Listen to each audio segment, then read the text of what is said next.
কাজের মেয়াদ শেষ হওয়ার ২ বছরের বেশি সময় পার হলেও বরিশাল জেনারেল হাসপাতালের নতুন ভবনের কাজ শেষ হয়নি। ২০২২ সালের ৫ই এপ্রিল শুরু হওয়া ২.৫ কোটি টাকায় ১২ তলা হাসপাতাল ভবনের ২ তলা পর্যন্ত শেষ করার কথা ছিল। মেয়াদ ছিল ১৮ মাস। এদিকে ভবন সংকটের কারণে ২৫০ শয্যার এই হাসপাতালে রোগীদের মেঝেতে চিকিৎসা নিতে হচ্ছে। বিধান সরকারের প্রতিবেদন। ১১৩ বছরের পুরনো বরিশাল জেনারেল হাসপাতাল কোনো ভবন এখন ব্যবহার অনুপযোগী। এর মধ্যেই চলছে হাসপাতালের কাজ। এখন যেখানে স্টোরের মালামাল রাখা হইতেছে এটা তো এমনি পানি পেরে অনেক সময় নষ্ট হয়ে যায়। নতুন ভবনে মালামাল রাখতে পারলে তো আমাদের জন্য অনেক সুবিধা হবে। যদি একটু জায়গার পরিসরটা বেশি বড় হয়ে যায় তখন আমাদের কাজ করতে সুবিধা হবে। আর যখন এই ডায়রিয়ার সিজনটা হয় তখন যে পরিমাণে কষ্ট আমাদের হয় ইভেন রোগীদের সেইটা আমরা লাঘব করতে পারবো। সিভিল সার্জন বলেন ২ বছরের বেশি সময় ধরে হাসপাতালের নতুন ভবনের নির্মাণ বন্ধ থাকায় তিনি গণপূর্ত সহ বিভিন্ন দপ্তরে চিঠি দিয়েছেন। তাছাড়া অস্থায়ীভাবে ডায়রিয়া ওয়ার্ড নির্মাণ করতে হয়েছে। আমার এটা ১০০ বেড একটা হসপিটাল। এখানে আপনি গেলে দেখতে পাবেন অনেক রোগী ফ্লোরে শুয়ে আছে।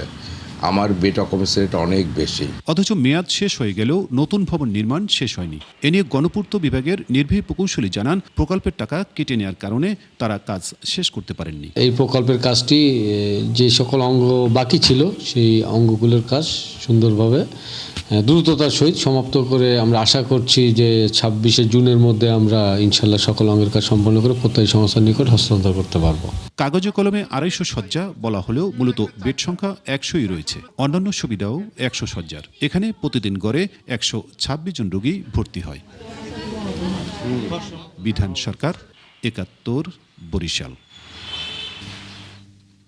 বরিশাল জেনারেল হাসপাতালে নতুন ভবন নির্মাণে বাধা কোথায় সে ব্যাপারে দর্শক আমরা জানবো। আমাদের সাথে এই মুহূর্তে যুক্ত হচ্ছেন সহকর্মী বিধান সরকার। বিধান, আমরা প্রতিবেদনে যে বিষয়টি দেখেছি ২ বছর পেরিয়ে গেল, কেন শেষ হয়নি আসলে নির্মাণ কাজ এবং ঠিকাদারদের বিরুদ্ধে কি ধরনের ব্যবস্থা নিচ্ছে প্রশাসন? অর্থ ছাড়ে কোনো জটিলতা আছে কিনা আপনার কাছে এই মুহূর্তে কি তথ্য আছে জানাবেন।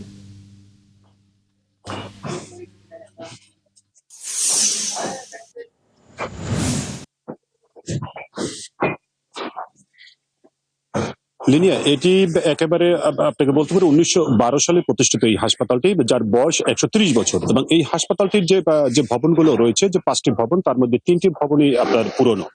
এবং এই যে নতুন ভবন যেটি তৈরি হচ্ছে, এবং এটি যে আপনি যে কথাটি জানতে চেয়েছেন এটি ঠিক আছে, যে এটি হলো যে অর্থ ছাড়ের বিষয়। যে এখানে যে প্রকল্পটা ছিল সেই প্রকল্পটা ঠিক ২০২৪-এর পর জুনের পরে এটি অর্থ ছাড়ের বিষয়। অর্থ এখান থেকে কেটে নেওয়ার ফলে, যেটা আপনার গণপূর্ত বিভাগের নির্বাহী প্রকৌশলী বলছেন, এবং তারপর এখানে কাজটি কিন্তু ধীর গতিতে আসে, বন্ধ হয়ে যায়। এখন এই ২ বছর ২ মাস ধরে এই কাজটি বন্ধ রয়েছে। তবে আপনাকে দেখাতে পারি লিনিয়া, যে এখন আবার এই যে একটা প্রশাসনিক অনুমোদন পেয়েছেন, যেটি গণপূর্ত বিভাগ থেকে বলছে তারা প্রশাসনিক অনুমোদন পাওয়ার পরও অর্থ ছাড়ের বিষয় নিশ্চিত হওয়ার পরে আবার ঠিকাদার কিন্তু কাজ শুরু করছে। এখানে কিন্তু ঠিকাদারের কোনো গাফিলতি এমন ছিল না, কারণ তিনি অর্থ যদি নিশ্চিত না হয়, যে তার যদি বিল না পায়, তখন সে আসলে তো কাজ তো করতে যাবে না, এটাই নিয়ম।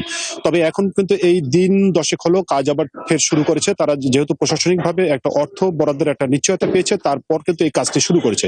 কারণ এই হাসপাতালটি কিন্তু একটা বিশেষিত হাসপাতাল, বিশেষ করে ডায়রিয়া ওয়ার্ডের ক্ষেত্রে। যে জায়গাটা এই যে নতুন ভবন তৈরি হচ্ছে সেখানে কিন্তু ডায়রিয়া ওয়ার্ডটি ছিল, এবং যার ফলে এখন ডায়রিয়া ওয়ার্ড অস্থায়ীভাবে একটি ভবনে নির্মাণ করেছে, এবং সেখানে কিন্তু আপনার রোগীদের থাকতে হচ্ছে মেঝেতে, এবং এই ডায়রিয়া ওয়ার্ডটা কিন্তু নিচু, এবং যার ফলে রোগীদের চিকিৎসা করতে কিন্তু বেগ পেতে হচ্ছে। কারণ এই হাসপাতালটি, জেনারেল হাসপাতালটি কিন্তু একটি বিশেষিত হাসপাতাল, বিশেষ করে ডায়রিয়া ওয়ার্ডের ক্ষেত্রে। এবং তারপরে এখানে যে রোগী থাকে, যে ২৫০ বেডের হাসপাতাল, সেখানে রোগী থাকে কিন্তু ১২৬ জন রোগী থাকে, কিন্তু কাগজে কলমে ২৫০ হলেও রোগী ধারণ ক্ষমতা কিন্তু এখনো সে পুরনো ১০০ রয়ে গেছে। তো এই ভবনটি হলে পরে আবার হাসপাতালটি তার যে চিকিৎসা কার্যক্রমের ক্ষেত্রে সুবিধা হবে বলে মনে করছেন এখানে সংশ্লিষ্টরা। লিনিয়া। বিধান সরকার, আমরা নিশ্চয়ই এই বিষয়ে আরো জানবো পরবর্তী সংবাদ সংযোগে। আপনি যুক্ত থাকবেন আমাদের সঙ্গে।